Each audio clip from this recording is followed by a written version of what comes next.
Kapag nanay na nga tayo, kailangan madiskarte tayo sa pagluluto ng ulam para hindi pa ulit-ulit ang ihain natin sa hapagkainan. Subukan naman natin ang ganitong luto, dagdag recipe ideas na pwede nyo ring lutuin. Painitin lang natin yung ating kawali. Siguraduhin lang natin na tuyo na ang ating kawali bago tayo maglagay ng mantika para iwas silamsik na rin. Kapag mainit na yung ating mantika, mag-umpisa na tayong maggisa. Unahin natin ang bawang.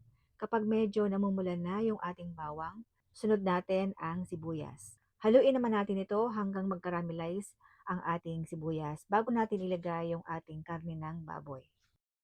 Pork kasim nga pala yan at hiniwa ko lang yan ng adobo cat.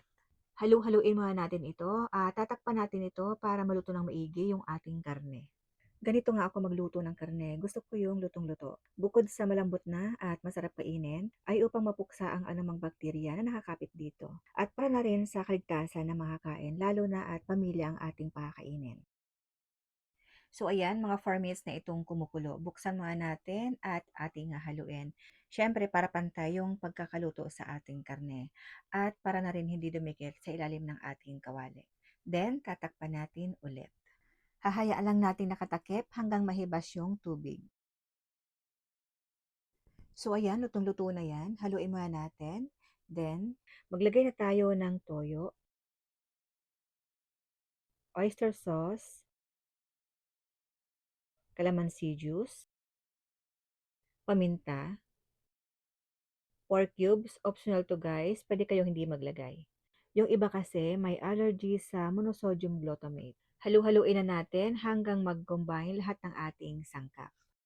Takpan muna natin para ma-absorb ng ating karne ang ating mga inilagay na pampalasa. Makalipas ang 5 minuto, ilagay natin ang carrots at patatas. Parang adobo ito guys na may carrots dahil nga may mga kids kami dito nakakain. Kaya naman yung adobo na dapat patatas lang ay kailangan haluan ng carrots. Favorite kasi nila yan. Siyempre, lagi nating priority ang maliliit na kasama natin sa bahay. Maglagay tayo ng kaunting tubig para maluto yung ating patatas at carrots. Then, takpan natin ulit para mabilis maluto. After 5 minutes, maglagay tayo ng dahon ng laurel. Halu-haluin muna natin at pakuluin ulit natin ng 5 minuto. At after 5 minutes, pwede na natin itong iserve. Kaunting kaalaman sa mga baguhan pa lang sa pagluluto. Kung ang recipe nyo ay gagamitan nyo ng toyo, oyster sauce, or patis, ay huwag na kayo maglagay ng asin dahil maalat na ang mga ito. Or tikman nyo muna kung kailangan nyo pang mag-add ng asin. See you sa mga susunod na recipe and tips. Please share and subscribe. Thank you for watching guys!